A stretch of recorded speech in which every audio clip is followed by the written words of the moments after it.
आप सभी का पुनः स्वागत है लाइव स्टडी लाइफ टाइम पर। और जैसे कि आप सभी को पता है कि हम अब तक राजस्थान ज्योग्राफी पढ़ रहे थे, उसके अंदर हम राजस्थान के स्थिति एवं विस्तार और भौतिक प्रदेश पढ़ रहे हैं। स्थिति एवं विस्तार पूरा पढ़ लिए और राजस्थान के हमारे भौतिक प्रदेश चल रहे हैं, जिनमें से हमने बात कर रहे थे पश्चिमी मरुस्थल प्रदेश की और अरावली पर्वतमाला होती है, और फिर पूर्व का मैदानी प्रदेश होता है और हाड़ौती का पठार होता है। तो इनकी हम बात कर रहे थे, जिसमें हम चल रहे थे पश्चिमी मरुस्थल प्रदेश में। जो हमने दो डिवाइडेशन किए थे, एक था सूक्ष्म प्रदेश और एक था अर्ध सूक्ष्म प्रदेश। तो अभी तक हमने वैसे 2 क्लास ले ली हैं, लेकिन क्या हमें इतना भी पता है, अगर हमें खाली मैप दे दिया जाए और हमसे बोला जाए कि इसमें भौतिक प्रदेशों को दर्शाइए, तो क्या हम भौतिक प्रदेशों को दर्शा पाएंगे कि कौन कौन सा क्षेत्र पश्चिमी मरुस्थल प्रदेश में आएगा, कौन सा अरावली में आएगा, कौन सा हाड़ौती के पठार में आएगा और कौन सा पूर्व के मैदान में आएगा। देखिए, ये चीज़ समझना बहुत ज़रूरी है। अगर इतनी बारीकी से आप हर चीज़ को पढ़ने लग जाओगे ना, तो खुद ब खुद आपको चीज़ें याद होने लग जाएंगी। कुछ स्टूडेंट कमेंट करते हैं कि आप डिटेल से ज़्यादा बताते हैं। भाई, डिटेल से पढ़ोगे तभी। देखिए, आप किसी चीज़ को पढ़ते हैं, जैसे कि आपने घग्गर नदी पढ़ी, तो आपने सिर्फ घग्गर नदी के देख लिया। हमारे राजस्थान में 2 ही जिले से घग्गर नदी गुजरती है, गंगानगर और हनुमानगढ़। लेकिन आप उसकी जन्म स्थली, पूरी जन्म कुंडली निकालोगे ना, तो आपको राजस्थान से रिलेटेड घग्गर नदी की सब चीज़ें याद हो जाएंगी। बस मैं यही समझाने की कोशिश कर रहा हूँ कि किसी चीज़ को याद करो तो उसे ढंग से खोद के याद करो। तो अब हम जैसे कि हम बात कर रहे थे कि भाई राजस्थान के जो भौतिक प्रदेश है वो किस तरह से हम इसमें दर्शाएंगे, वो हम थोड़ा एक बार डिस्कस कर लेते हैं। क्योंकि हमने पुरानी वीडियो में 2-3 बार, कम से कम काफ़ी बार देख लिया है राजस्थान के भौतिक प्रदेश हम पढ़ रहे हैं, तो हमें इतना मालूम होना चाहिए कि राजस्थान के भौतिक प्रदेश किस प्रकार से बांटे। जैसे कि आप सभी को पता है कि राजस्थान के भौतिक प्रदेश 4 तरह से हैं। पश्चिम मरुस्थल प्रदेश, अरावली पर्वतमाला, पूर्व का मैदान और हाड़ौती का पठार। तो चलिए बांटते हैं। गौर से देखिएगा, ध्यान से देखिएगा, मैं खाली मैप देखिए। सबसे पहले हमारा आता है पश्चिम मरुस्थल प्रदेश, ठीक है। अब वो देखिए, पश्चिम मरुस्थल प्रदेश बांटने के लिए पश्चिम मरुस्थल प्रदेश के इधर को क्या है, अरावली पर्वतमाला आती है। और अरावली पर्वतमाला कहाँ है, देखिए, सिरोही, पाली, नागौर, सीकर और झुंझुनू। इन जिलों से इधर यानी पूर्व साइड पर अरावली पर्वतमाला है। तो हम इसे किस प्रकार से बांटेंगे, पूरा सिरोही को छोड़ देंगे, यहाँ से जालोर को लेते हुए कुछ इस प्रकार से। देखिए, सिरोही को छोड़ देंगे, पाली को आधा कवर कर लेंगे, नागौर होते हुए सीकर को आधा काट देंगे और झुंझुनू को भी आधा काट देंगे। ये हमारी रेखा हो गई जो डिवाइडेशन करती है पश्चिम मरुस्थल प्रदेश को और अरावली पर्वतमाला को। और सेकंड बात यह है, यही रेखा निर्धारित करती है 50 सेंटीमीटर वर्षा रेखा। यानी इसे क्या कहते हैं, 50 सेंटीमीटर वर्षा रेखा कहते हैं। यानी कि इधर 50 सेंटीमीटर वर्षा होती है और इससे आगे अब जो होगी वो कम होती चली जाएगी। तो ये हमारा था पश्चिमी मरुस्थलीय प्रदेश। ये हमारा फर्स्ट भौतिक प्रदेश हो गया राजस्थान का, पश्चिमी मरुस्थल प्रदेश। किस प्रकार से बांटा हमने, सिरोही को पूरा छोड़ दिया, पाली को थोड़ा सा कवर किया, नागौर को बीच में से काट दिया, सीकर को बीच में से काट दिया और झुंझुनू को बीच में से काट दिया। और ये हमारा हो गया पश्चिमी मरुस्थल प्रदेश। अब सेकंड आता है अरावली पर्वतमाला। तो देखिए, अरावली पर्वतमाला को किस तरह से काटेंगे, यहाँ अपने नीचे आ जाएंगे पूरा ठेठ, कहाँ पर, बांसवाड़ा और डूंगरपुर। नीचे सबसे दक्षिणी जिला होता है। तो अपने जो बांसवाड़ा है, बांसवाड़ा को ले लेंगे हम आधे से ज़्यादा, कुछ इस प्रकार से। उदयपुर हमारा पूरा आ जाएगा, क्योंकि उदयपुर में तो बहुत सारी चोटियाँ हैं। भीलवाड़ा को हल्का सा लेंगे, नागौर भी समथिंग पूरा, अजमेर पूरा आ जाएगा। जयपुर को थोड़ा सा काटते हुए, क्योंकि जयपुर में बहुत सारी चोटियाँ, और अलवर को भी पूरा थोड़ा सा कवर करके, और कुछ इस प्रकार से ये अरावली पर्वतमाला का भाग हो जाएगा। इस प्रकार से आपको दिखाई दे रहा हो तो ये देखिए,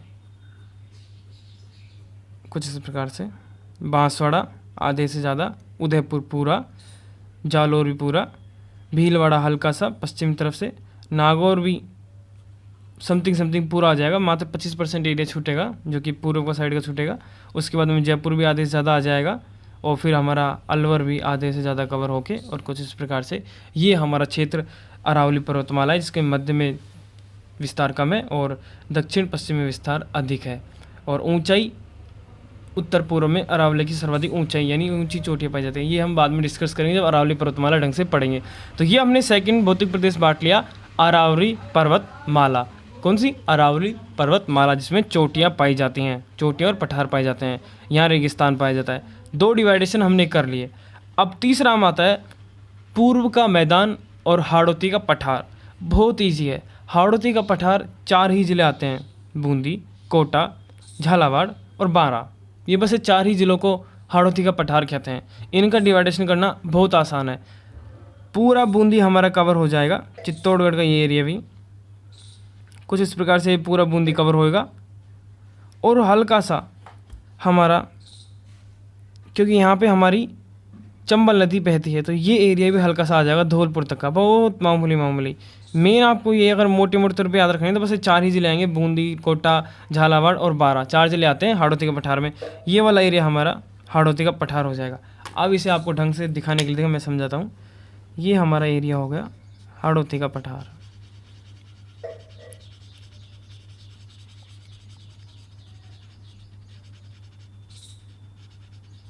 दिखाई दे रहा है? ये हाड़ौती का पठार हो गया। ये हो गई हमारी अरावली पर्वतमाला। मुझे पता है आप में से बहुत ज़्यादा लोगों को पता हो, लेकिन इनको मैप में दर्शाना आना बहुत ज़रूरी है।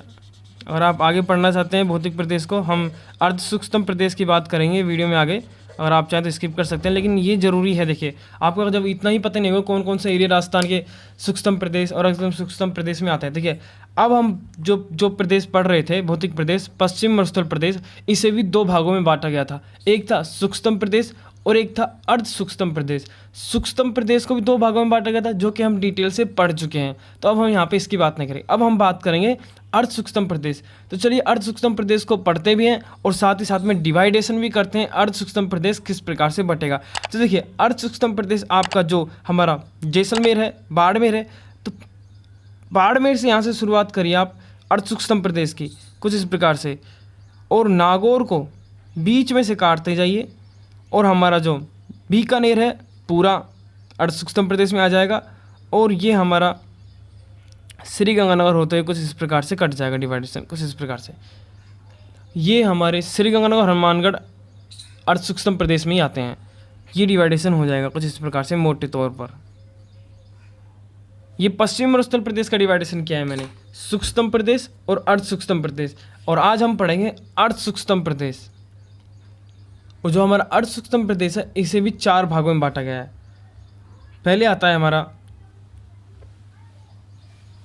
घग्गर प्रदेश, जो कि 2 जिलों से बनता है, हनुमानगढ़ और नागौर। उसके बाद में नागौरी उच्च भूमि आती है, उसके बाद में हमारा शेखावाटी बेसिन आता है, और फिर गोंडवाना प्रदेश आता है। क्रमवार अगर इन्हें देखा जाए तो सबसे पहले घग्गर प्रदेश, फिर शेखावाटी बेसिन जिसके अंदर चूरू, झुंझुनू और सीका जाता है, फिर नागौर उच्च भूमि नागौर जाती है, और फिर हमारा जो जालौर है और पाली है, ये वाला एरिया थोड़ा सा जोधपुर भी बाड़मेर भी आता है।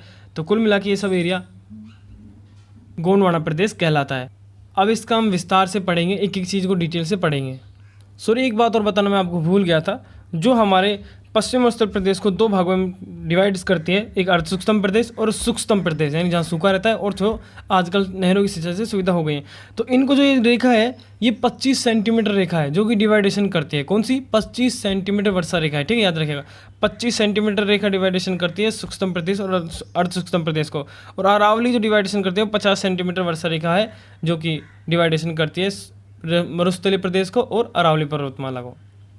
कहीं भी नोट्स बना रहे हैं तो यहाँ पर लिख लीजिए 25 सेंटीमीटर वर्षा रेखा और 50 सेंटीमीटर वर्षा रेखा। लास्ट में जैसलमेर से कवर करती है 10 सेंटीमीटर वर्षा रेखा यहाँ से।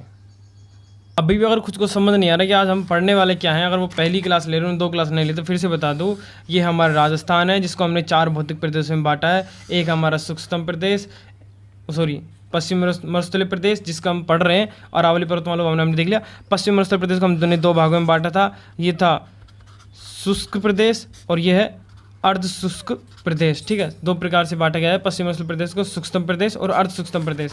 और जो आज हम बात कर रहे हैं अर्ध सूक्ष्म प्रदेश की बात कर रहे हैं, जो कुछ इस प्रकार से आप मान लीजिए, ये भाग हमारा अर्ध सूक्ष्म प्रदेश था। ये वाला सूक्ष्म प्रदेश होता है, जिसमें फर्स्ट आता है हमारा घग्गर का मैदान, और फिर हमारा आता है शेखावाटी बेसिन, फिर आता है हमारा नागौर उच्च भूमि, और फिर आता है हमारा गोंडवाना प्रदेश। इसे 4 भागों में बांटा गया है, ठीक है, याद रखिएगा। नोट्स भाई यहाँ पे समझ लीजिए। अर्ध सूक्ष्म प्रदेश की बात कर रहे हैं, जिसे बागर प्रदेश भी कहा जाता है। इसे 4 भागों में बांटा गया है, घग्गर प्रदेश, शेखावाटी प्रदेश, नागौर उच्च भूमि और गोंडवाना प्रदेश। यह है हमारा घग्गर प्रदेश, जिसके अंदर 2 जिले आते हैं, गंगानगर और हनुमानगढ़। क्यों? क्योंकि यहाँ से निकलती है घग्गर नदी, जो कि हिमाचल प्रदेश से निकलती है। पहले थोड़ा नोट्स भाई पढ़ लेते हैं क्या क्या मेन चीज़ें। गंगानगर हनुमानगढ़ में घग्गर नदी द्वारा निर्मित मैदान प्रदेश ही घग्गर प्रदेश कहलाता है। यौन प्रदेश के नाम से भी इसे जाना जाता है। राजस्थान में सर्वाधिक संचित या फिर सिंचित क्षेत्र यह कहलाता है। गंगानगर और हनुमानगढ़ में घग्गर नदी द्वारा निर्मित मैदान पाट कहलाता है। हनुमानगढ़ में स्थित भाषा में पाट को नाली कहा जाता है। नाली नस्ल की भेड़ पाई जाती है इसी क्षेत्र में। सर्वाधिक खाद्यान्न उत्पादन क्षेत्र गेहूं गंगानगर है। चावल हनुमानगढ़ है, यानी सर्वाधिक चावल हनुमानगढ़ में। गेहूं अन्न का भंडार गंगानगर को कहा जाता है। अमेरिकन कपास भी मिलती है हनुमानगढ़ के अंदर, ठीक है।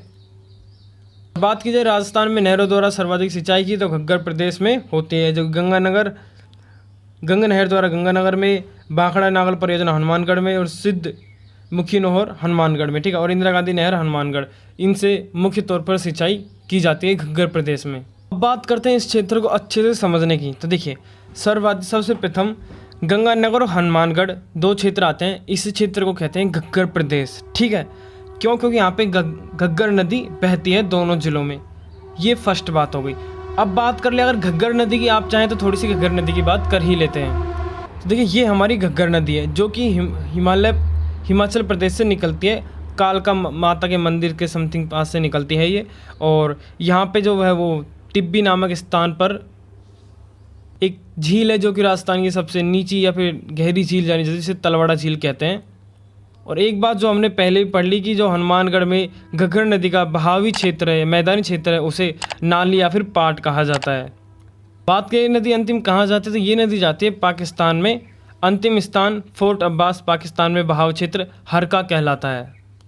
और इस नदी से रिलेटेड कुछ महत्वपूर्ण बात करें, जैसे कि ये नदी के उपनाम, जैसे नदी इसको लेटी हुई नदी भी कहते हैं, मृत नदी भी कहते हैं और द्वेषमती नदी भी कहते हैं। राजस्थान का शोक भी इसी नदी को कहा जाता है। और इसे लेटी हुई नदी के नाम से अधिकतर क्वेश्चन पूछा जाता है कि लेटी हुई नदी कौन सी, तो घग्गर नदी याद रखिएगा, ठीक है।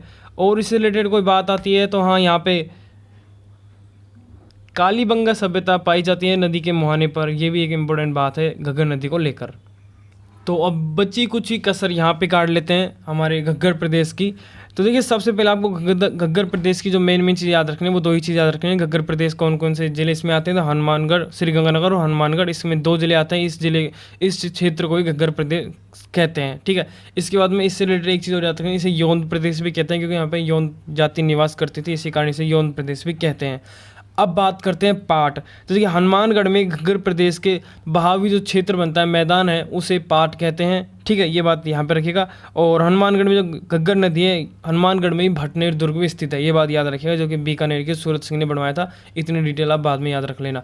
एक यहाँ पे इंपॉर्टेंट बात है सेम की समस्या। सेम की समस्या क्या है, तो देखिए, सेम की समस्या कुछ इस प्रकार से होती है। जो नहर चलाई गई है हमारी इंदिरा गांधी नहर परियोजना, और बहुत सारी नहर है जिनके कारण भूमि के अंदर जल हमेशा भरा रहता है, और जिसके कारण जो नमक होता है, जो खनिज लवण होते हैं, वो भूमि के ऊपर आ जाते हैं, जिसके कारण वो भूमि नमकीन यानी क्षारीय बहुत ज़्यादा हो जाती है, जिसके कारण वो कोई उपजाऊपन नहीं रहता, उसमें कम हो जाता है। इसका अगर पूछा जाए उपाय क्या है, तो इसका उपाय है जिप्सम का प्रयोग और सफ़ेदा एक वृक्ष आता है उसका रोपण, ये इसके प्रयोग है। सेम की समस्या रिलेटेड क्वेश्चन पूछा जा सकता है। सेम की समस्या रिलेटेड अगर क्वेश्चन आए तो कुछ इस प्रकार से आपको भाषा देनी है कि इंदिरा गांधी नहर क्षेत्र में जल रिसाव से बनी दलदली भूमि या फिर निर्मित दलदली भूमि, जो कि केशवाकर्षण क्रिया से भूमिगत लवण जब धरातल के ऊपर आ जाता है, उसे ही मिट्टी को, जब वो ऊपर आ जाता है, उसे ही सेम की समस्या कहते हैं। जिसके कारण मिट्टी का, इसे एक अपर्दन भी कह सकते हैं, फिर मिट्टी की समस्या या फिर मिट्टी का रोग भी कह सकते हैं, इसे सेम की समस्या कहते हैं। अगर पूछ जाए क्वेश्चन इस प्रकार से बनता है, सेम की समस्या का उपचार क्या है, ऑप्शन दे देगा आपको, कई सारे ऑप्शन देगा। तो आपको दो ऑप्शन ध्यान रखने हैं, एक तो वृक्षारोपण, जो कि सफ़ेदा का वृक्षारोपण, सफ़ेदा का एक पेड़ आता है, और दूसरा है जिप्सम का प्रयोग, ठीक है। एक चीज़ और है, यहाँ पे नाली शब्द आता है। नाली क्या है, हनुमानगढ़ जिले में घग्गर नदी द्वारा जो शुष्क घाटियाँ बन जाती हैं, जहाँ पे पानी नहीं बचता, उन्हें नाली कहते हैं। और बात करते हैं पाट की, तो पाट मैंने आपको बता ही दिया, घग्गर नदी द्वारा निर्मित मैदानी क्षेत्र उसे पाट कहते हैं। और एक महत्वपूर्ण बात, राजस्थान में सर्वाधिक चावल के उत्पादन के लिए पाट ही जाना जाता है। तो घग्गर प्रदेश के अंदर आपको 3-4 चीज़ याद रखनी है। घग्गर प्रदेश कौन कौन से जिले हैं, हनुमानगढ़ और श्रीगंगानगर घग्गर प्रदेश कहते हैं, इसे यौन प्रदेश भी कहते हैं। इसमें शब्द अब कौन कौन से महत्वपूर्ण आ गए, जैसे पाट आ गया। पाट किसे कहते हैं, घग्गर नदी द्वारा निर्मित मैदान को पाट कहते हैं, यह बासमती चावल के लिए महत्वपूर्ण है। नाली किसे कहते हैं, हनुमानगढ़ जिले में घग्गर नदी द्वारा निर्मित शुष्क घाटी को नाली कहते हैं। सेम की समस्या मैंने बता दिया, अधिक जल के कारण खनिज लवणों का या फिर लवणीय नमक का ऊपर आ जाना, धरातल के ऊपर आ जाना, इसी अपर्दन को सेम की समस्या कहते हैं। इसके उपाय की बात करें तो जिप्सम का प्रयोग और सफ़ेदा का वृक्षारोपण, ये इससे रिलेटेड कुछ महत्वपूर्ण बातें थी। बात करें यहाँ पे कौन सी नदी बहती है तो घग्गर नदी बहती है, जो कि हिमाचल प्रदेश से निकलती है। याद रखिए, जो कि हनुमानगढ़ और श्रीगंगानगर से बहती हुई पाकिस्तान तक जाती है, फोर्ट अब्बास तक। ये हमारा घग्गर प्रदेश खत्म।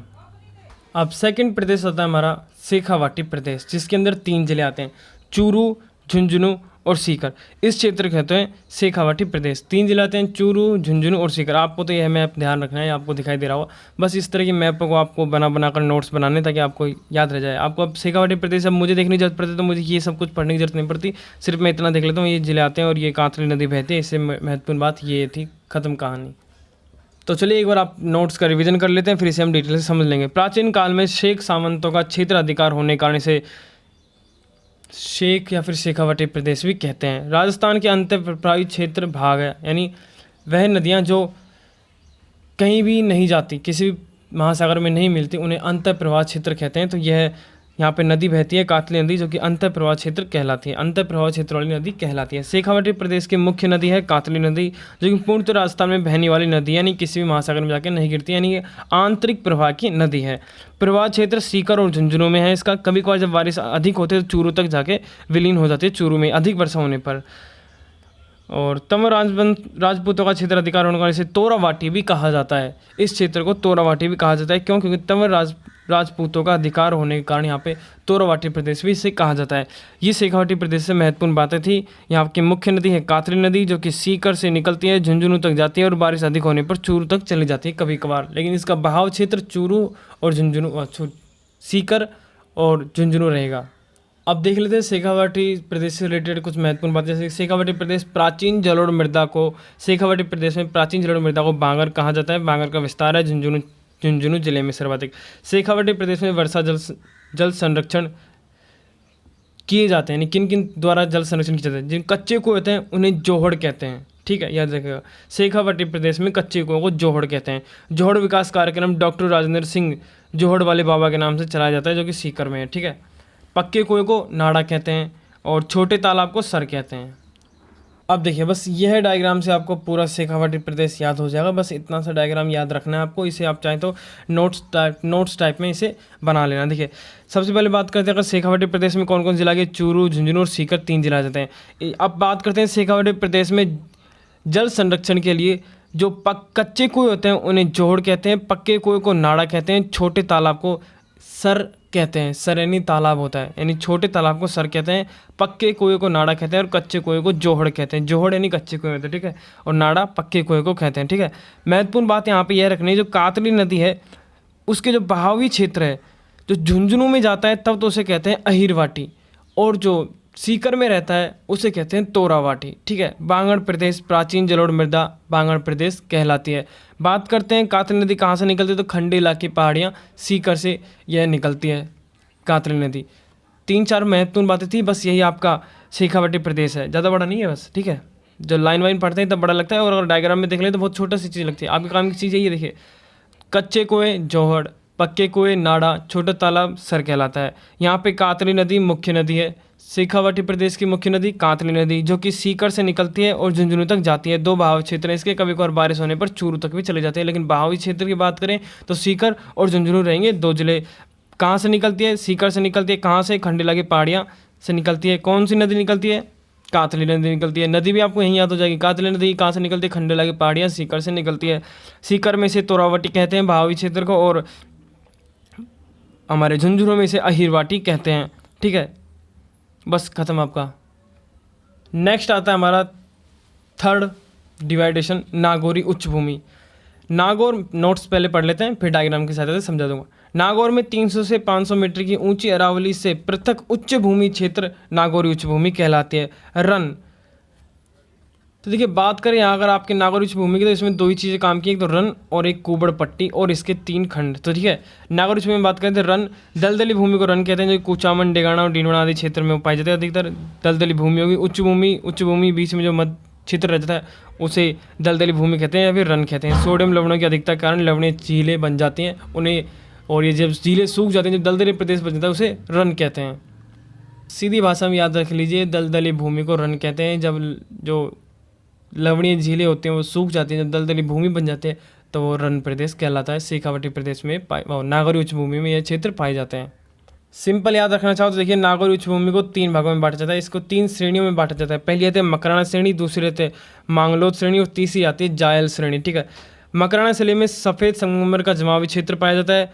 मांगलोद श्रेणी में जिप्सम का जमाव क्षेत्र है और जायल श्रेणी में फ्लोराइड युक्त जल है, जिसके कारण इस क्षेत्र को कुबड़ पट्टी भी कहते हैं। कुबड़ पट्टी क्या है आप देखिए पढ़ते हैं, कुबड़ पट्टी या फिर बांका पट्टी या फिर हॉच बेल्ट। बहुत इंपॉर्टेंट क्वेश्चन बन सकता है, कुबड़ पट्टी, बांका पट्टी या फिर हॉच बेल्ट। ये कहाँ से कहाँ तक है? तो ये हमारे नागौर से जलाया श्रेणी मैंने बताया ना, जहाँ पे फ्लोराइड की युक्त जल पाया जाता है। तो जलाया नागौर से अजमेर के मध्य स्थित फ्लोराइड युक्त जल की पट्टी, यानी यहाँ के पानी में बहुत ज़्यादा लवणता पाए जाते हैं, फ्लोराइड बहुत ज़्यादा पाया जाता है, जिसके कारण यहाँ के लोग जब पानी पीते हैं यहाँ के, तो लोग कुछ जैसे बचपन में नहीं बोलते कि कुबड़ा यानी झुक जाते हैं लोग बाग ऐसे, तो इसलिए इस क्षेत्र को ज़्यादा तो कुबड़ पट्टी के नाम से जाना जाता है, क्योंकि यहाँ के लोग बाग जो रहते हैं अधिकतर झुक जाते हैं बुढ़ापे से पहले इस तरह का पानी पीने के कारण। तो याद रखिए कुबड़ पट्टी। कुबड़ पट्टी कहाँ पे है? तो नागौर आपको टिक करना है। कुबड़ पट्टी किसे कहते हैं मैंने बता दिया, नागौर से अजमेर के मध्य स्थित फ्लोराइड युक्त जल की पट्टी को कुबड़ पट्टी कहते हैं। फिर डायरेक्ट आप यहाँ पे जायल प्रदेश कह सकते हैं। नागौर उस भूमि को कितने भागों में बांटा? 3 में, मकराना श्रेणी, मांगलोद श्रेणी और जायल श्रेणी। अब लास्ट डायग्राम देख लीजिए जिससे आपको नागौर उच्च भूमि पूरा याद हो जाएगा। नागौर उच्च भूमि, नागौर और बीकानेर। बात करते हैं इसके जिलों की, तो इसमें 2 जिले आते हैं। नागौर महत्वपूर्ण आता है, बीकानेर का थोड़ा सा एरिया आता है, यानी आधा एरिया आता है बीकानेर का। इसलिए अगर बात करें नागौर उच्च भूमि कौन सा क्षेत्र है? नागौर और बीकानेर। ठीक है, इससे महत्वपूर्ण बात करते हैं। सबसे पहले बीकानेर से रिलेटेड बात करते हैं। नागौर और बीकानेर के बीच में मध्य एक क्षेत्र पाया जाता है जहाँ पे जिप्सम का जमाव क्षेत्र है। जिप्सम बहुत अधिक मात्रा में जमा है, उस क्षेत्र को हार्डपन कहते हैं। क्या कहते हैं? हार्डपन। ठीक है, याद रखिएगा हार्डपन। हार्डपन, कुबड़ पट्टी, रन। और चौथी चीज़ है इसमें नागौर उच्च भूमि याद रखने की, इसकी जो अवशिष्ट पहाड़ियाँ हैं यहाँ पे पूर्व की साइड अवशिष्ट पहाड़ियाँ हैं, 3 श्रेणियाँ पाई जाती हैं। अवशिष्ट पहाड़ियों की श्रेणियाँ पाई जाते हैं, जिसको मैंने आपको बता दिया। पहली थी मकराना श्रेणी जहाँ पे मार्बल पाया जाता है। दूसरी आते हैं मांगलोद श्रेणी जिसके अंदर जिप्सम का जमाव क्षेत्र है। और तीसरी आता है जलायत श्रेणी जहाँ पे फ्लोराइड के लिए इसे जमाव क्षेत्र है, यानी फ्लोराइड का जलयुक्त क्षेत्र है, उसे जायल श्रेणी कहते हैं। ये आपकी नागौर उच्च भूमि कंप्लीट है। इस डायग्राम की सहायता से 3 चीज़ समझ लीजिए आपको। नागौर उच्च भूमि में सिर्फ 3-4 चीज़ें याद रखें। नागौर उच्च भूमि किस क्षेत्र को कहते हैं? नागौर और बीकानेर के क्षेत्र कहते हैं। नागौर उच्च भूमि किस क्षेत्र का हिस्सा है?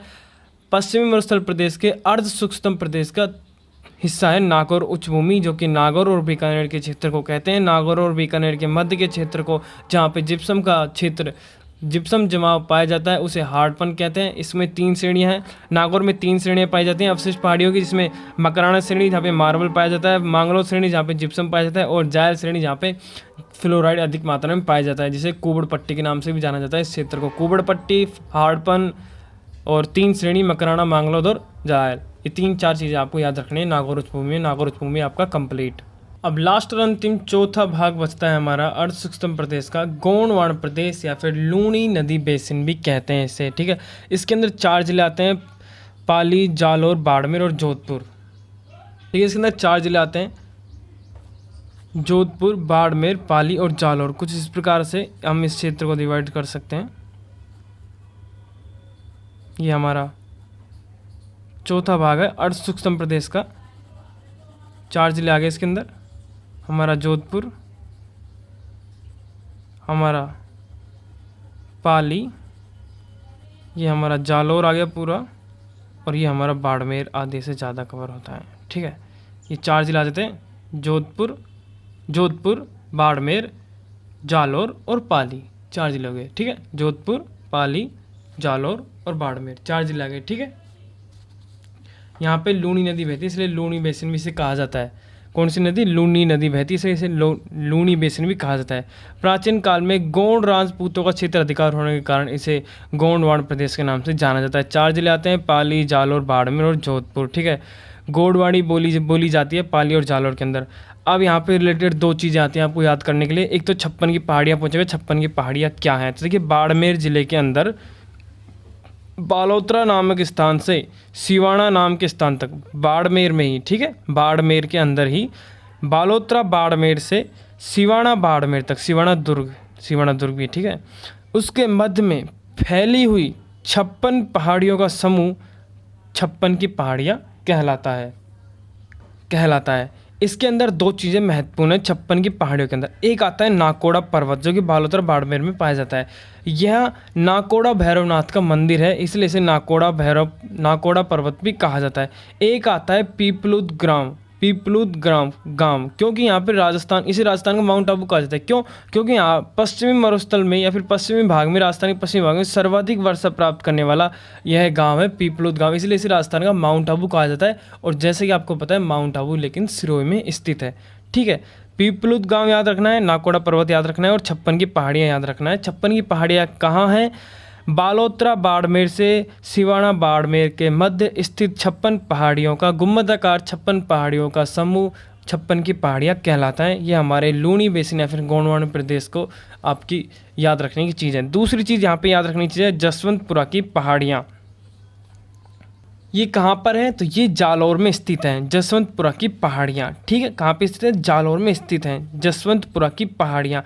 इन पहाड़ियों में एक सर्वाधिक ऊंची चोटी है जिसे डोरा पर्वत के नाम से जाना जाता है, या फिर जसवंतपुरा की सबसे ऊंची चोटी का नाम है डोरा पर्वत जिसकी ऊंचाई है 869 मीटर। इसके बाद में इसराना भाकर जिसकी ऊंचाई है 839 मीटर। फिर आते हैं रोजा भाकर 730 मीटर और फिर आता है झालोरा 888 और फिर सुंधा पर्वत जो कि 450 मीटर। आपको तो मेन चीज़ यही रखना है कि सर्वाधिक ऊंची चोटी डोरा पर्वत है, ये रखना है। पश्चिमी राजस्थान की सबसे ऊंची चोटी डोरा पर्वत है जसवंतपुरा की पहाड़ियों के अंदर।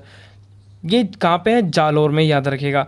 ग्रेनाइट पर्वत कहाँ पाया जाता है? जालौर में, जो कि ग्रेनाइट से युक्त है, ग्रेनाइट पाया जाता है। ये आपका गोंडवाना प्रदेश समाप्त होता है। गोंडवाना प्रदेश में 3-4 चीज़ें याद रखनी थी जो कि मैंने आपको बता दिया। कौन कौन से जिले आते हैं? 4 जिले आ जाते हैं, पाली, जालौर, बाड़मेर, जोधपुर। गोंडवाड़ी बोली जाती है, फिर गोंड राजपूत का अधिकार होने के कारण से गोंडवाना प्रदेश कहते हैं।